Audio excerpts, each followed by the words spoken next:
My job is to expedite parts for the squadron. So I order whatever they need and they fix the aircraft.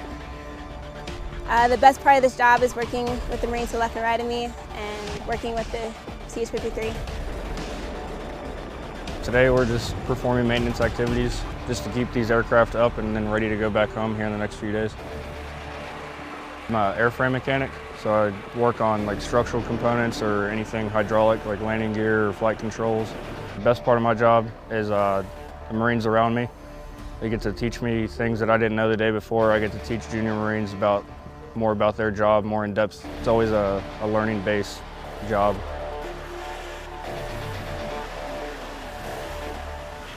This is my first time being out here.